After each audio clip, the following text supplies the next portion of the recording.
Asafo, Chuma, Asafo, reporting from the belly of the beast. First and foremost, you know I gotta salute my 46th Street family for welcoming my godmom, Miss Sandra, who is my closest comrade and my ride or die, whose idea was to have this event in the first place, along with the rest of my Hill clan, Sherelle, Nisha, Stay, Casey, Dante, Kiki, Damar, and Dewan if he can make it, along with my sister Cindy and my nephews Charles, Tyreek, and Tyrell.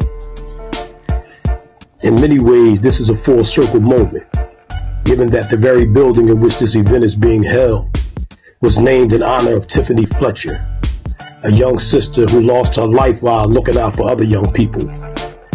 A young sister who I'd known since she was a toddler, who used to muscle me out of pocket change when she was a little girl, but that's another story.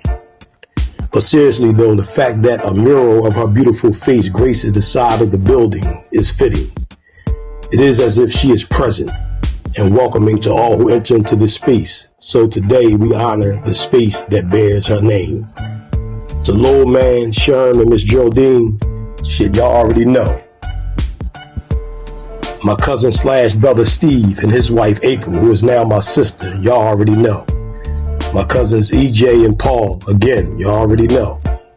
And the rest of my Lane and Williams clan, I love and appreciate y'all. Special thanks to my homegirl Brenda for understanding and embracing this assignment.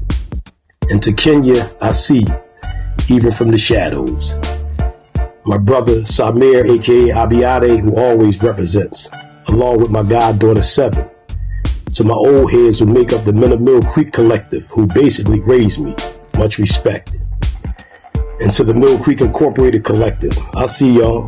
My big bro Termite, I see you. Kevy Kev, Lil Geach, Reese, Cretia, I see y'all. I hope Cheese was able to make it, along with many others from our concrete village. And not just for me, but for the others who have been disappeared from our concrete village as well. Because at the end of the day, and for better or worse, we all belong to one another, and therefore have a responsibility to one another, which I like to call our unspoken social contract.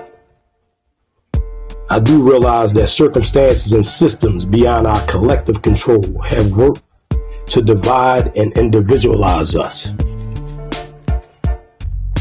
But the reality is, the very best from among us is no better than the very least from among us. As we all know, I've been gone for many years, 37 years to be exact. And in that time, I've grown up. Some standing in this very room knew me when I was just Rob Jr. from Mill Creek Projects. Some knew me as Rob X, but all now know me as Brother Asafo. If you was to ask Rob Jr. why is he in prison, he would tell you, quite bluntly, for murder. If you was to ask that same question to Rob X, he would tell you quite shamefully for the killing of another black man who could have very well been a friend under different circumstances. Yet if you was to ask that same question to Brother Asafo, I would have to concur with both Rob Jr. and Rob X. But I would have to add more broadly for my ignorance at the time.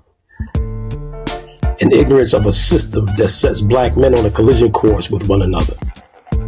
An ignorance that I would be effectively killing two birds with one stone. An ignorance that my actions would have both consequences and ramifications far beyond what I could have imagined at the time. To be clear, my case as it stands has never been about innocence or guilt, but rather the degree, which is to say I was wrongfully convicted of second-degree murder and given a sentence of life without parole, when in reality it should have been a third degree at best, which would have put me on the streets several decades ago. In recent years, however, another element has come to the forefront, which deals with the science of the developing brains of juveniles, or what they now are calling emerging adults, which includes a category called late-stage adolescence, which is between the ages of 18 and 20.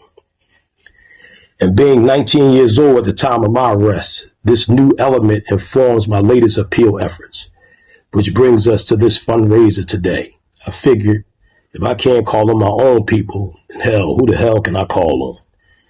But this isn't just an event to raise funds. It is also to raise awareness. Given how the system is stacked against the Black community as a whole, it is enough to make us feel powerless. But the reality is we are not powerless. We are just uninformed, especially about the politics that governs and in many cases entraps our lives.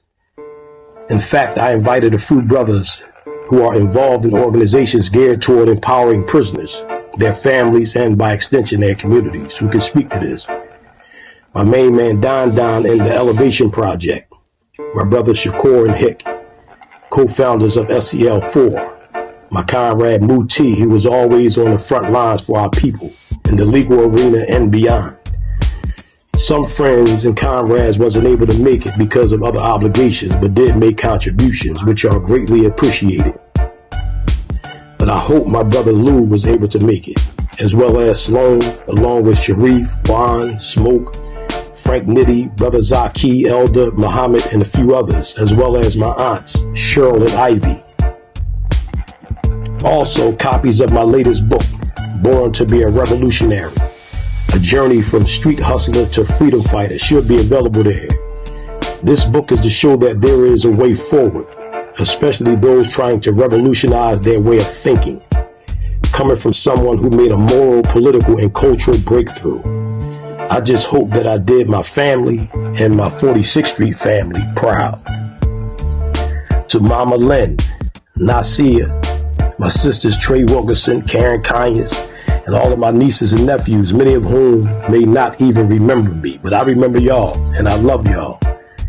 And I appreciate everybody who was able to come out and show their support. Remember, there's no gesture too small in a struggle of this magnitude.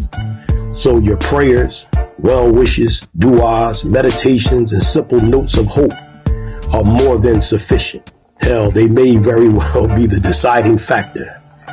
So in closing, I'm just going to say, free Dip, free Corn Reagan, free Paw, free Mike Lilly, free Butchie, free Pig, free Sabri, free Corey Lambert, and the rest of our 46th Street family locked behind the walls and fences of these modern-day high-tech dungeons. Until we step together, whoop.